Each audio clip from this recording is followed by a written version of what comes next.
Assalamualaikum warahmatullahi wabarakatuh.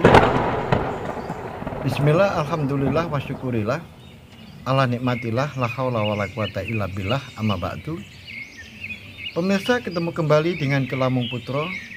Salam budaya warisan Nusantara.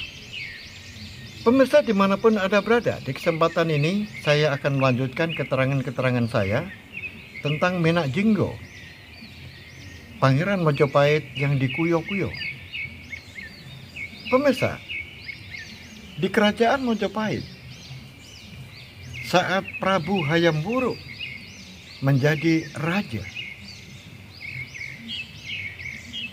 maka di kerajaan Majapahit ini ada dua orang, yaitu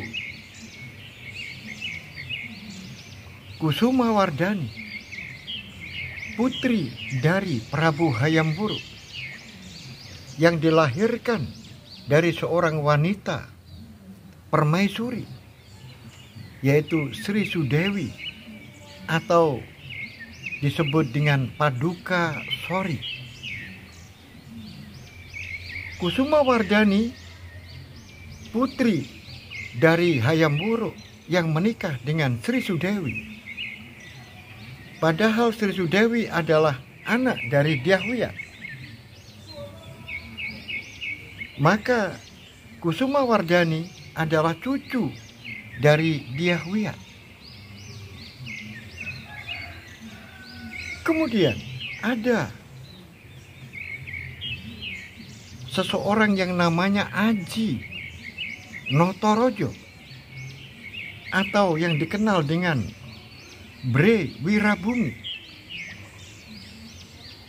adalah seorang laki-laki putra dari Prabu Hayam Wuruk yang terlahir dari seorang wanita, Bini Aji, putri dari seorang begawan Brahmana yang berasal dari Teluk Pangpang.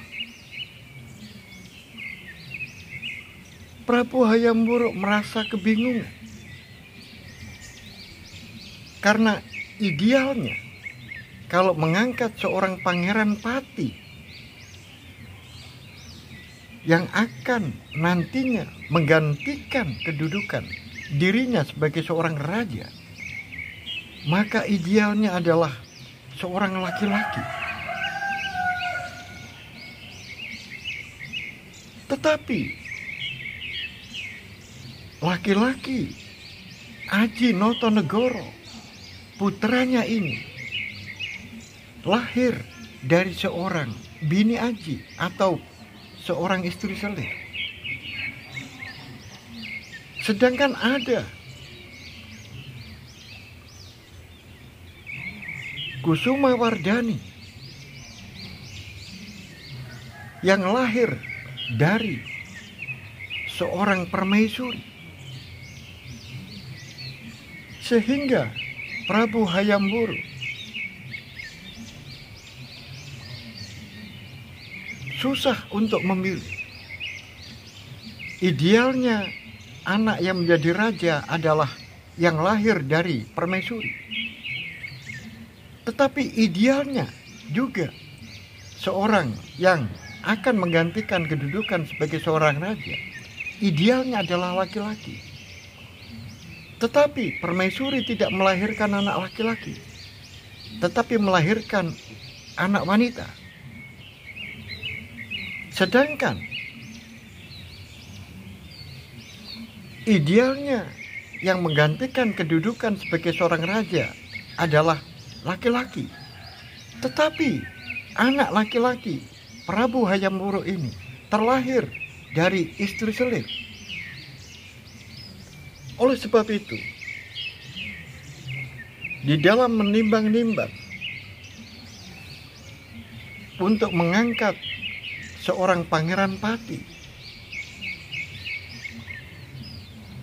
Prabu Hayam Wuruk menjadi bimbang siapa yang harus dipilih.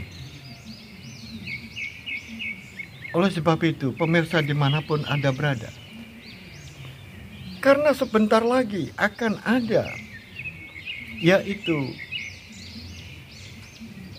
sebuah pahom Narendra atau rapat Sabto Prabu, yang mana di dalam pahom Narendra itu akan ditentukan siapa yang akan dipilih menjadi seorang Pangeran Pati. Oleh sebab itu, di dalam kebingungan ini, Prabu Hayam Wuruk kemudian pergi menemui Rakrian Mahamantri Mukya Empu Enggon, atau yang sering disebut dengan Gajah Enggon. Pemirsa dimanapun Anda berada, setelah ditinggal Gajah Mada sebagai Rakrian Mantri Mukya di kerajaan Majapahit, maka orang yang ditunjuk untuk menggantikan kedudukan Rakrian Mahamantri Mukya adalah Gajah Enggon. Memang Gajah Enggon sudah dipersiapkan, baik itu dipersiapkan oleh Gajah Mada dan juga diperintah oleh Prabu Hayam Wuruk untuk banyak belajar kepada Gajah Mada, sehingga pada saatnya nanti Gajah Mada sudah tidak ada, maka Gajah Enggon akan didudukkan sebagai Mahamantri Mukya menggantikan Gajah Mada. Pemirsa dimanapun Anda berada, akhirnya Prabu Hayam Wuruk ini datang ke Kepatihan, dan itu merupakan sesuatu yang tidak seharusnya. Sebagai seorang raja cukup memanggil seseorang, mengutus seseorang untuk memanggil Gajah Enggon. Tetapi kali ini Hayam Wuruk dengan pakaian biasa kemudian membawa kuda datang ke Kepatihan, kemudian menemui Rakrian Mahamantri Mukya Gajah Enggon. Pada saat itu Gajah Enggon sudah tua. Oleh sebab itu, setelah ketemu dengan Mahamantri Mukya Gajah Enggon, saat itu Gajah Enggon sedang memandikan kuda.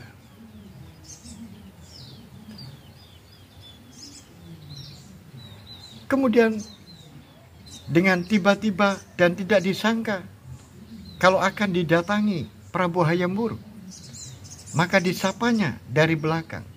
Sedang apa, Paman? Betapa terkejutnya setelah Gajah Enggon menoleh, karena yang menyapa itu adalah Prabu Hayam Wuruk. Mohon ampun, Paduka. Paduka datang seorang diri? Benar, Paman. Kenapa harus dimandikan sendiri kudanya, Paman? Prabu, agar badan kita menjadi sehat, maka kita harus melakukan aktivitas. Sebenarnya tadi sudah dipegang oleh Pekate, tetapi Pekate saya perintahkan untuk memandikan kuda yang lain. Aku ingin memandikan kudaku sendiri. Oh begitu ya, Paman? Benar, Gusti Prabu. Mohon ampun, Gusti Prabu. Ada keperluan apakah hingga Prabu datang seorang diri di Kepatihan ini? Paman tidak sibuk kan? Walaupun sibuk bagaimanapun akan aku tinggal, Gusti Prabu. Baiklah kalau begitu, ikut saya. Oh, nggak usah ganti pakaian, cukup seperti itu saja. Pemirsa dimanapun Anda berada, akhirnya Gajah Enggon dengan pakaian biasa Demikian juga Prabu Hayam Wuruk dengan berpakaian biasa akhirnya sama-sama menunggang kuda. Kemudian kuda ini tidak begitu kencang menuju ke sebuah tempat. Gajah Enggon sendiri juga tidak tahu akan dibawa kemana dirinya.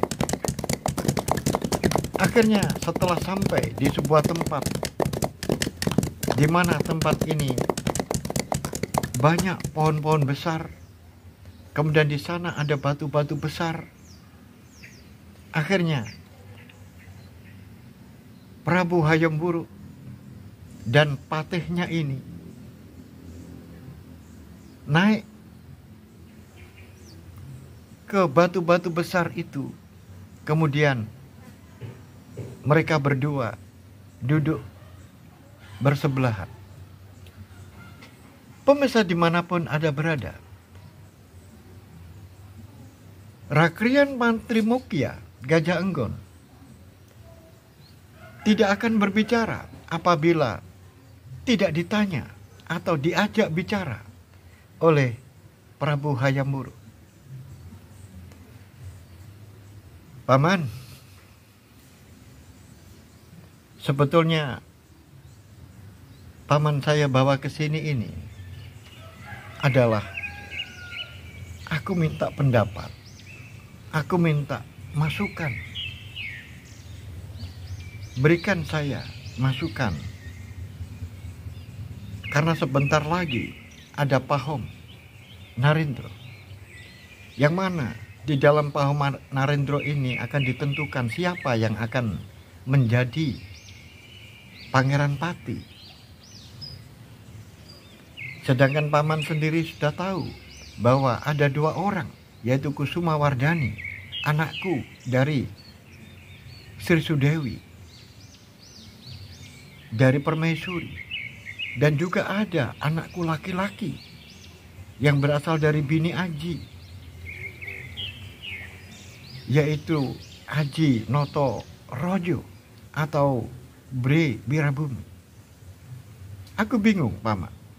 Aku bimbang, yang mana yang nanti akan saya pertimbangkan dan akan saya ajukan, apakah yang putri atau yang putra. Kalau yang putri dari Permaisuri, tetapi kalau yang putra dari Bini Aji, bagaimana menurut kamu? Mohon ampun Gusti Prabu, saya tidak bisa memberikan pendapat, tetapi saya hanya menyarankan kepada Gusti Prabu agar Gusti Prabu di dalam menentukan pilihan itu dengan pertimbangan yang begitu masak. Tetapi jangan lupa, pilihlah yang sesuai dengan kata hati dari Prabu. Kata hati itu yang bisa Gusti Prabu turut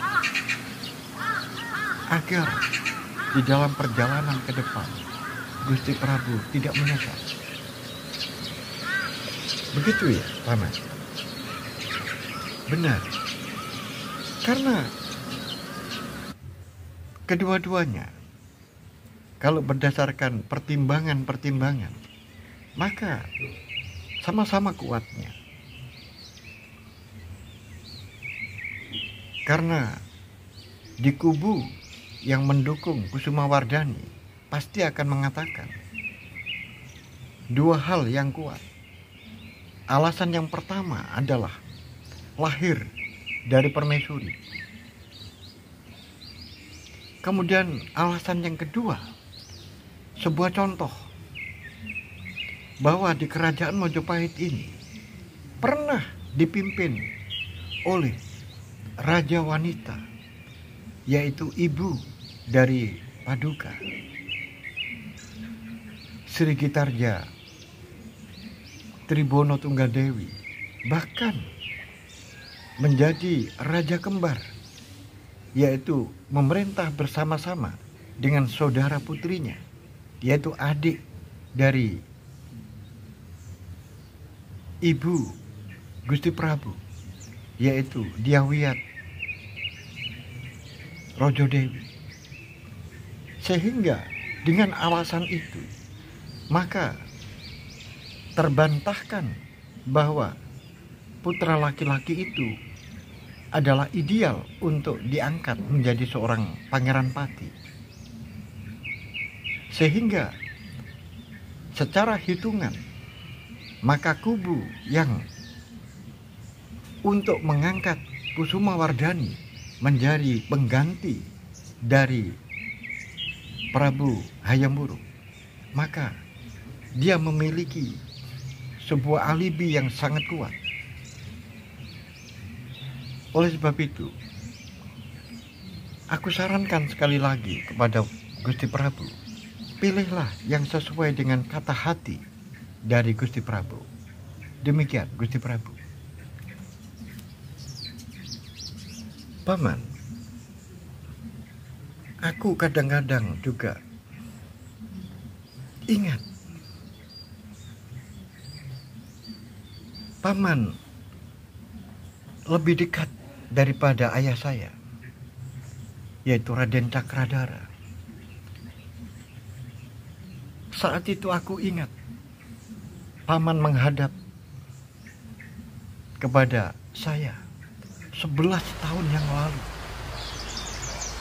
11 tahun yang lalu Paman menghadap seorang diri kepada saya.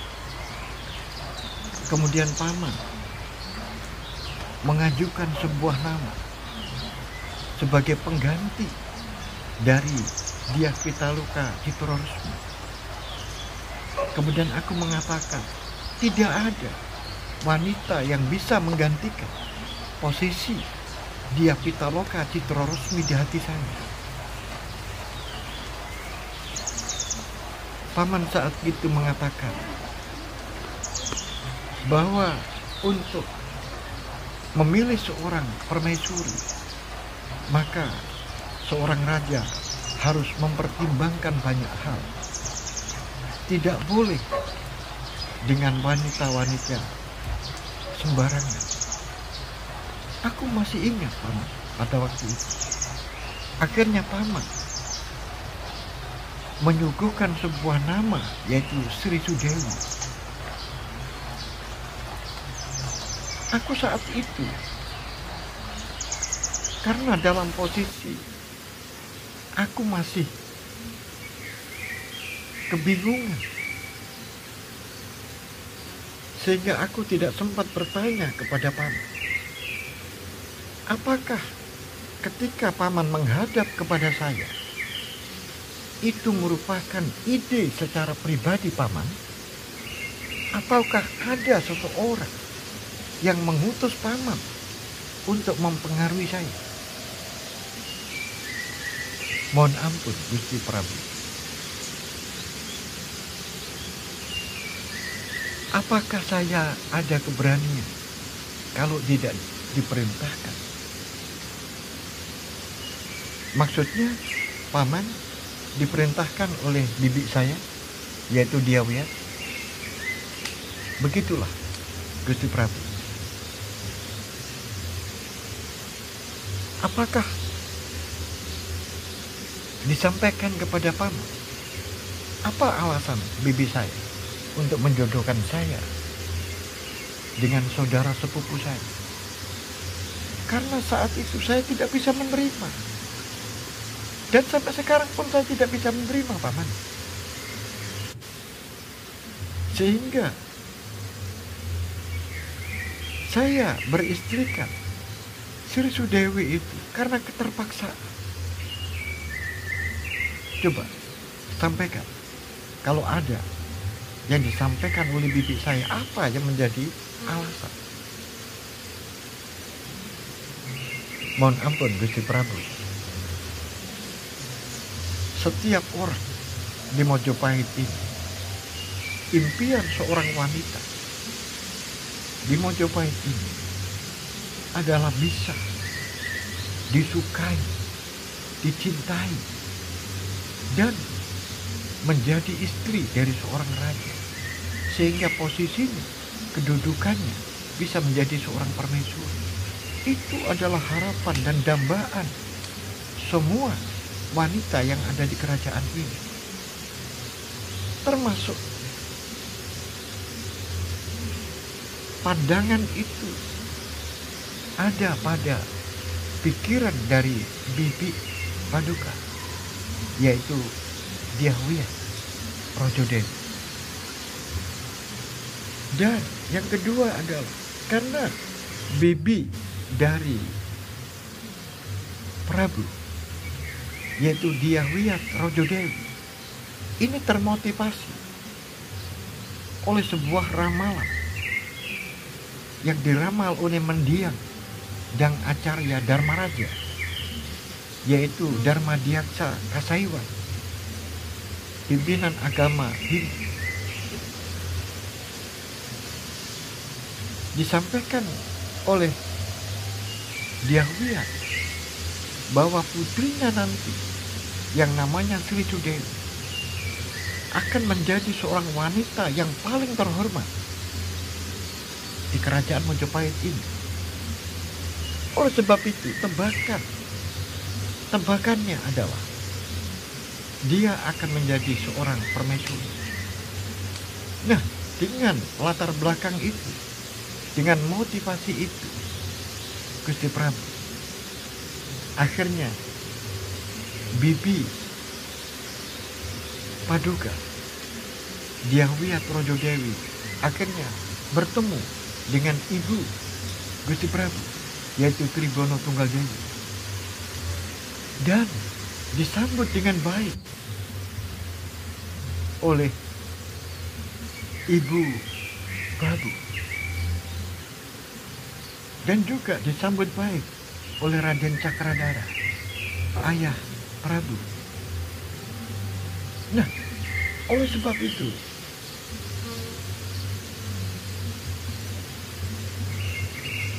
ibu,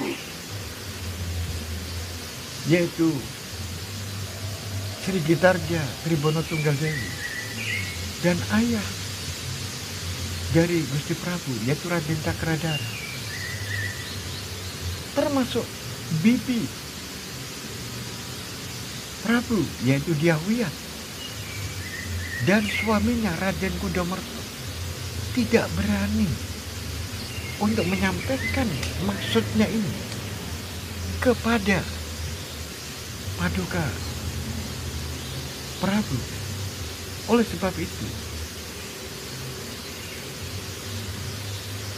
Bibi Paduka Prabu memanggil saya untuk saya menghadap kepada Gusti Prabu untuk menyampaikan apa yang menjadi tujuan, maksud, yaitu menjodohkan Prabu dengan Sri Sudewi. Oh, jadi begitu ya pada waktu itu. Benar, Gusti Prabu. Oleh sebab itu, Paman, sampai sekarang pun saya belum bisa mencintai Sri Sudewi.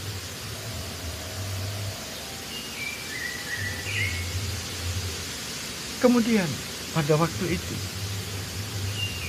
Paman saya ajak jalan-jalan seperti ini kan, menyamar. Kemudian berjalan, naik kuda berdua. Setelah sejauh perjalanan, sampailah ke sebuah tempat di mana di situ banyak orang bekerja, yaitu bekerja membuat gorong-gorong. Setelah kita turun dari kuda, kemudian tanya kepada mereka, maka jawaban mereka adalah, di dalam pengairan tidak ada persoalan, Gusti Prabu. Karena ini gotong royong membuat gorong-gorong membuat kali baru. Karena kali yang lama mampet airnya, karena dibendung oleh orang yang ada di hilir. Sehingga kami bergotong royong untuk membuat gorong-gorong ini. Baiklah kalau tidak ada keluhan. Tapi ada, Gusti. Keluhannya adalah apabila di hilir itu tidak menutup, membendung kali, maka air itu bisa mengalir ke bawah sampai di sini. Sehingga kami semuanya bisa mengaliri sawah itu dengan baik dan cukup. Oleh sebab itu di sebelah ini ada kali yang kering, karena di bagian hulu ditutup oleh orang-orang yang ada di hilir sana. Oleh sebab itu, apabila di bagian hilir itu bisa dibuka kembali, maka masyarakat yang ada di sini akan menjadi lebih sejahtera. Begitu Gusti Prabu. Itu adalah keluhan kami. Baiklah kalau begitu, nanti kita tata sedemikian rupa sehingga semuanya bisa menjadi baik. Begitu kan? Baiklah Gusti, terima kasih. Akhirnya pada waktu itu Paman bersama saya langsung mendatangi ke hilir. Di sana ada sebuah bendungan besar, yaitu Bendungan Ngale. Di Bendungan Ngale di sana ternyata juga benar apa yang telah diberitakan oleh warga yang ada di bagian bawah. Ternyata di Bendungan Ngale di sana juga ada orang yang bergotong royong untuk membendung sebuah kali, sehingga kali itu mampet, airnya tidak bisa mengalir. Akhirnya pada waktu itu saya dan Paman masih di atas kuda bertanya kepada mereka, ini ada apa? Kok rame-rame ada di sini? Maka saya masih ingat ada seseorang, yaitu Banyak Cengir, yang jabatannya adalah sebagai Jogoterto di Desa Ngale. Kemudian sambil mengacak pinggang, kemudian mengatakan, kamu jangan ikut campur, pergilah. Karena di sini kamu tidak mau pergi, di sini ini membutuhkan tumbal 2 orang agar bendungan ini bisa berjalan dengan baik. Kalau kamu tidak mau pergi, maka jangan salahkan saya kalau kamu nanti berdua akan saya jadikan tumbal di sini. Pemirsa dimanapun Anda berada, itu adalah cerita kenangan dari Prabu Hayam Wuruk bersama dengan Gajah Enggon saat itu 11 tahun yang lalu. Paman masih ingat bukan? Paman memerintahkan saya jangan sampai turun dari kuda. Akhirnya Paman sendiri yang turun dari kuda. Walaupun Paman pada waktu itu tidak muda lagi, tapi Paman masih tetap berani menghadapi orang sekian banyak. Kemudian dengan sombongnya, Banyak Cengir ini kemudian bertanya, kamu siapa? Berani-berani kamu bertanya-tanya tentang bendungan ini.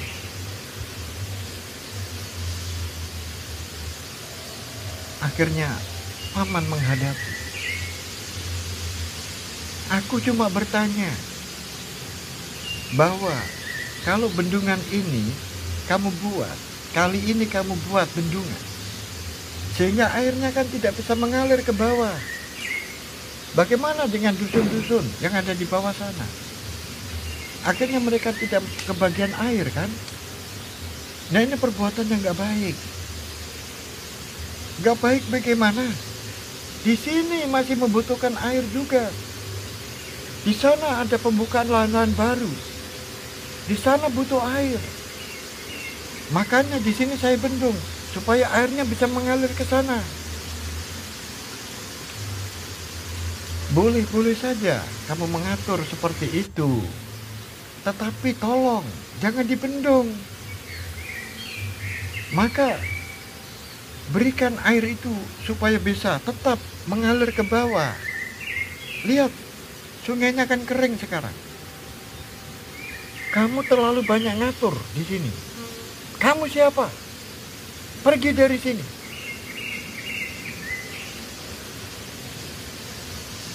Jangan begitu, saudaraku.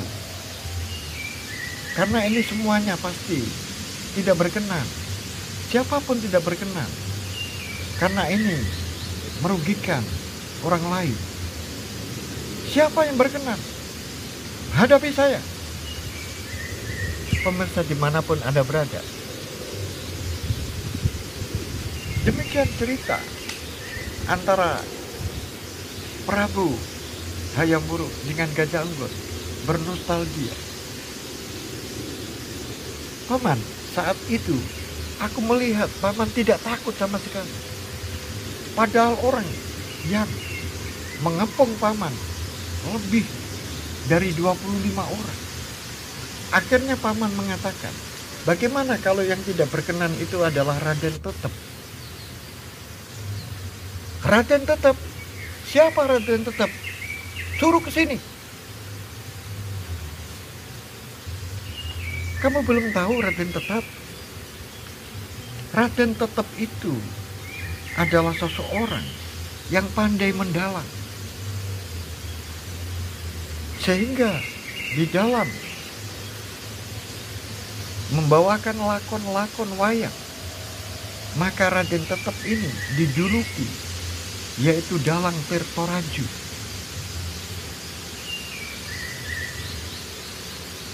Kamu belum tahu Dalang Tirtoraju? Kemudian karena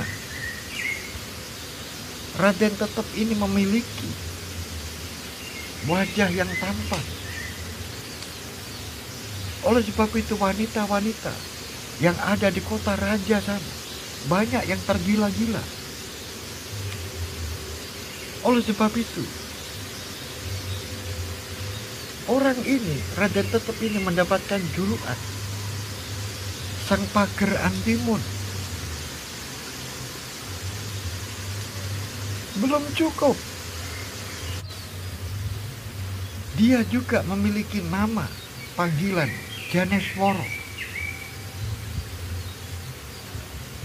Dan yang paling ngetop namanya adalah Prabu Hayam Wuruk, Rajasa Negara. Pemirsa dimanapun Anda berada, saat itu Prabu Hayam Wuruk bercerita di hadapan Gajah Unggur, mengenang kenangan-kenangan lamanya. Akhirnya paman, saat itu orang-orang itu yang sekian banyak akhirnya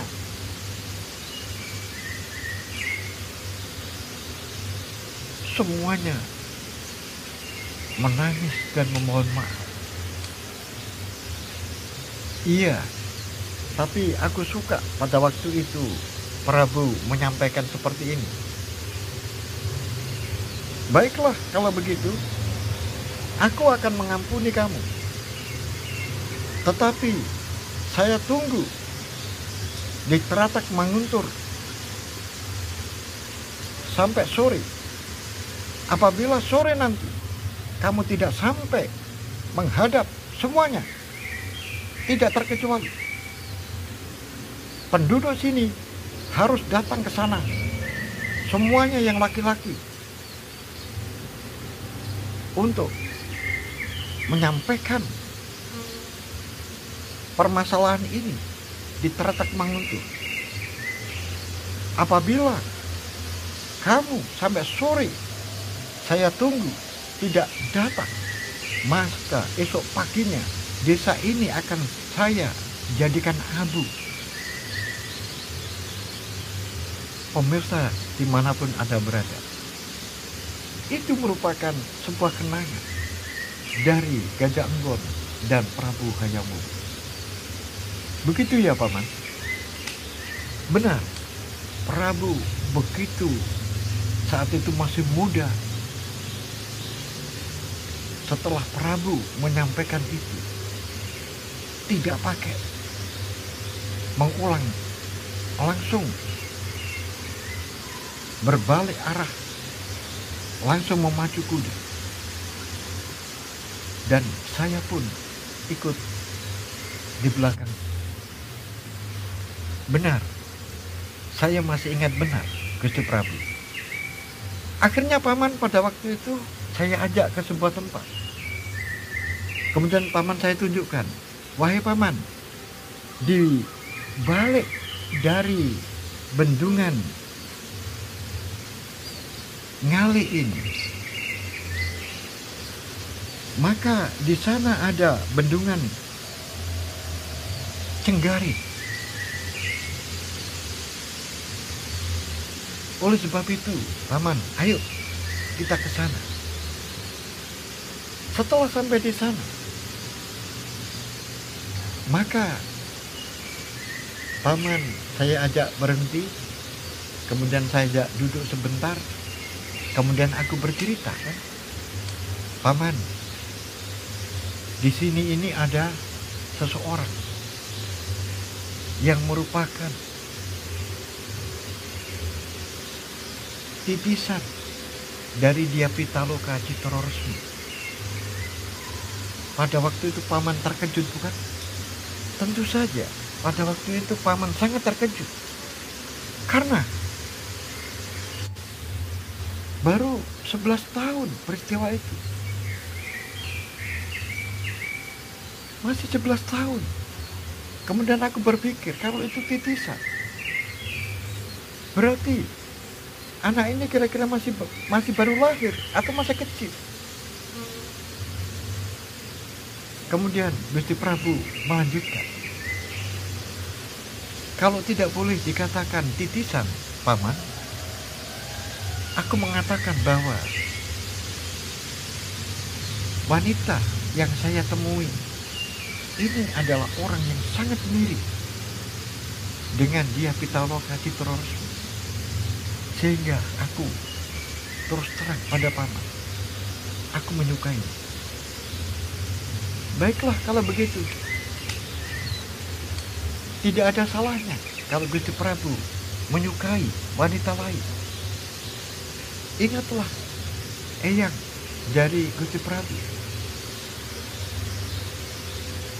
Raden Wijaya, istrinya 4, kemudian tambah selir 1, yaitu Darapeta. Kalau sekarang Prabu menginginkan untuk menikah kembali dengan wanita lain, itu tidak masalah. Saya siap untuk mendatangi orang tuanya. Baiklah, Paman, tapi tidak sekarang. Ayo sekarang kita kembali pulang. Karena Paman, besok saya akan menghadap kepada Kanjeng Ibu dan Kanjeng Romo. Karena saya dipanggil ke sana, mungkin saja permasalahannya adalah tentang pengangkatan, yaitu siapa yang akan diangkat menjadi pengganti saya saat saya sudah tidak memerintah. Pemirsa dimanapun Anda berada, akhirnya 2 orang ini, yaitu Gajah Enggon sebagai Rakrian Mantri Mukya Wilwatikta bersama dengan rajanya, yaitu Prabu Hayam Wuruk, Raja Sanegara, kemudian pulang. Pemirsa dimanapun Anda berada, bagaimanakah kelanjutan dari cerita ini?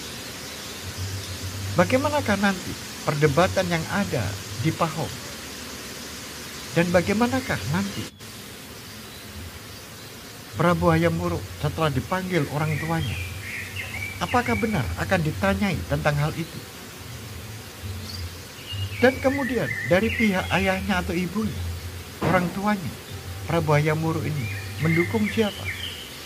Apakah mendukung cucunya laki-laki, yaitu Aji Notonegoro? Atau sebaliknya, mendukung cucu perempuannya yang lahir dari permaisuri, yaitu Kusuma Wardani? Oleh sebab itu, pemirsa dimanapun Anda berada, ikuti terus cerita ini awal hingga akhir. Sampai di sini akhirul kalam. Billahi taufiq wal hidayah. Warida walinaya. Assalamualaikum warahmatullahi wabarakatuh. Salam budaya warisan Nusantara.